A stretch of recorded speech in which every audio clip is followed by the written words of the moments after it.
Friday broadcast at Grace Point Church of the Nazarene. During this week, we are coming to the end of our season of Lent and our journey of these 40 days. Yesterday, we celebrated Maundy Thursday and partook together the Passover meal, which was Jesus' last meal with his disciples.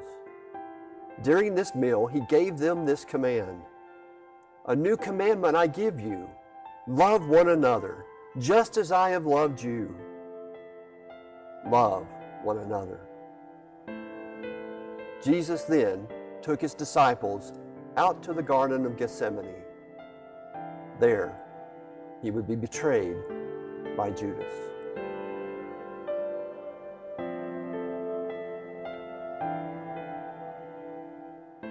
The betrayal.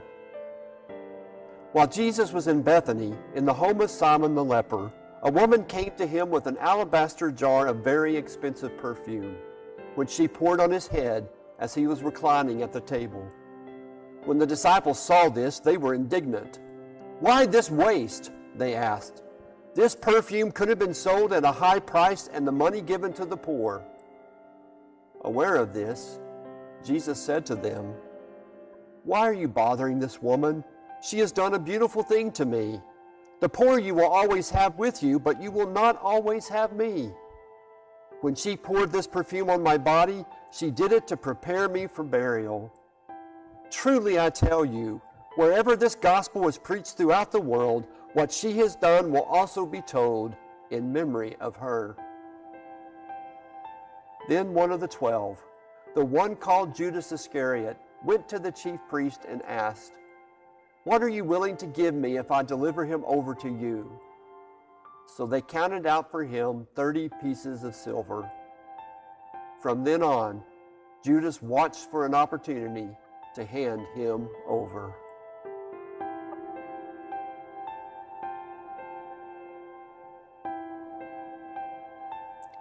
The denial.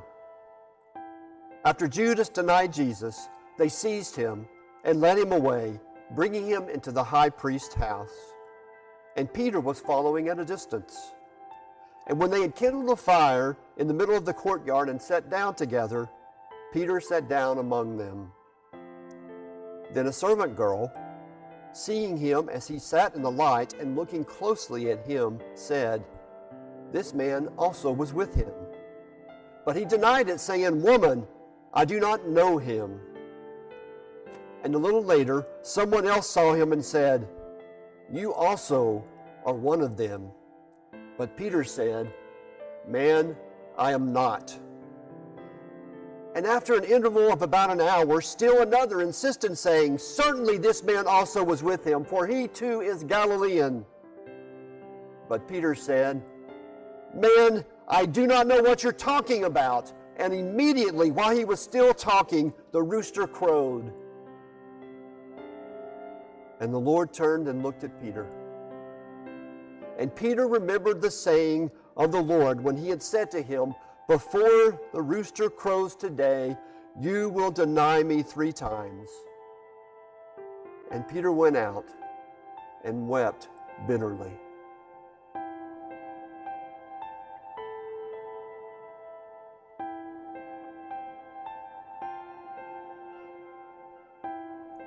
Aloneness.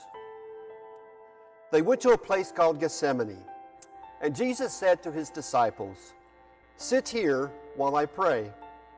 He took Peter, James, and John along with him, and he began to be deeply distressed and troubled. "My soul is overwhelmed with sorrow to the point of death," he said to them. "Stay here and keep watch." Going a little farther, he fell to the ground and prayed that if possible, the hour might pass from him. "Abba, Father," he said, "everything is possible for you. Take this cup from me, yet not what I will, but what you will." Then he returned to the disciples and found them sleeping. "Simon," he said to Peter, "are you asleep? Couldn't you keep watch for 1 hour? Watch and pray so that you will not fall into temptation. The spirit is willing, but the flesh is weak." Once more he went away and prayed the same thing.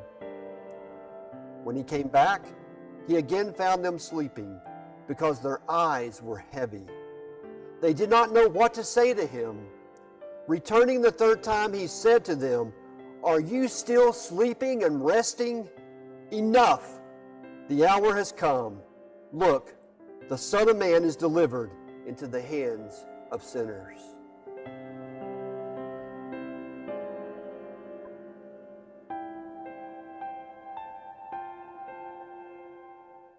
Accusation. The chief priest and the whole Sanhedrin were looking for evidence against Jesus so that they could put him to death, but they did not find any. Many testified falsely against him, but their statements did not agree. Then some stood up and gave this false testimony against him. "We heard him say, 'I will destroy this temple made with human hands, and in 3 days will build another, not made with hands.' Yet even then, their testimony did not agree."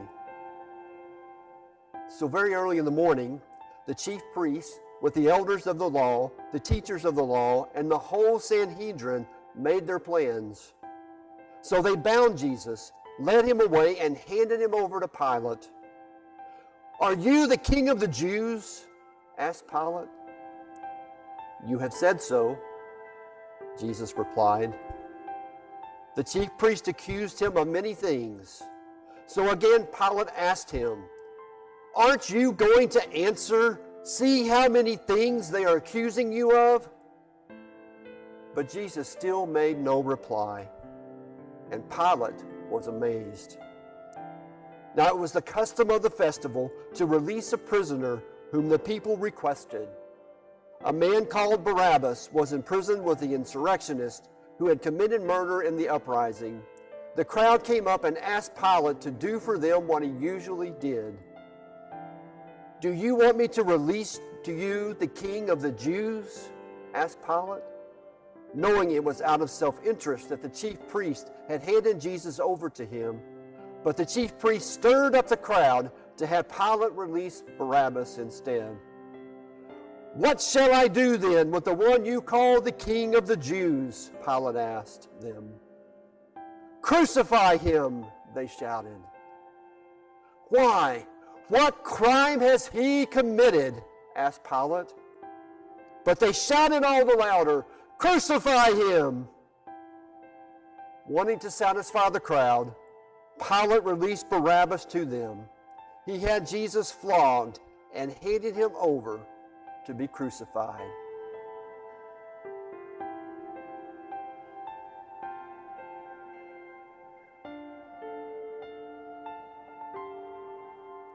Suffering. Who has believed our message, and to whom has the arm of the Lord been revealed? He grew up before him like a tender shoot, and like a root out of dry ground. He had no beauty or majesty to attract us to him, nothing in his appearance that we should desire him.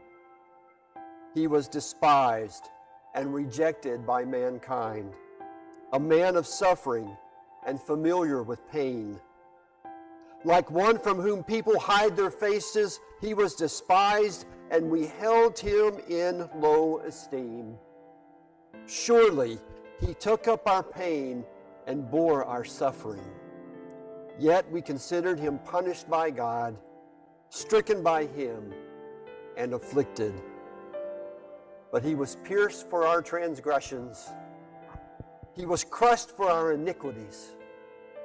The punishment that brought us peace was on him, and by his wounds we are healed.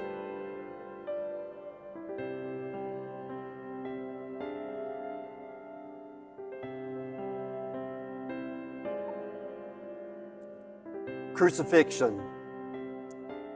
After they had mocked him, they took off the robe and put his own clothes on him.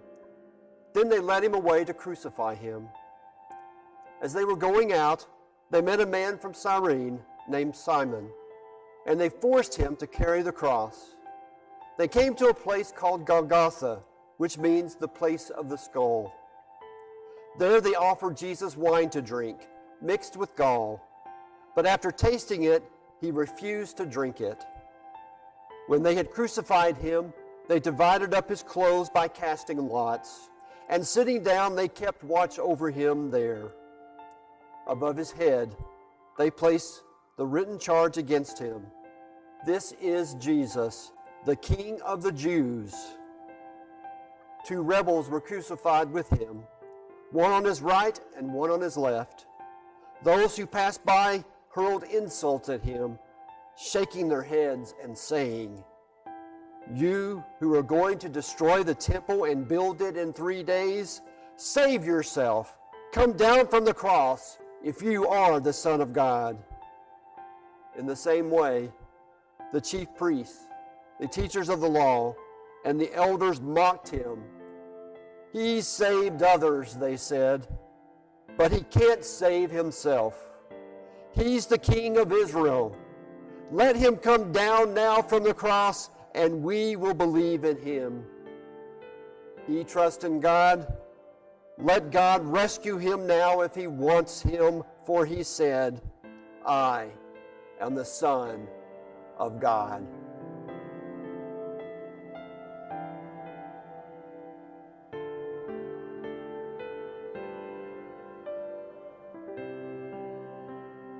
Death.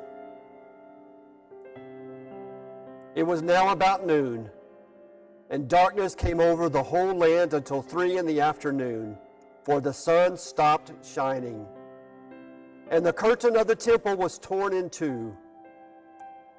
Jesus called out with a loud voice, "Father, into your hands I commit my spirit." When he had said this, he breathed his last breath.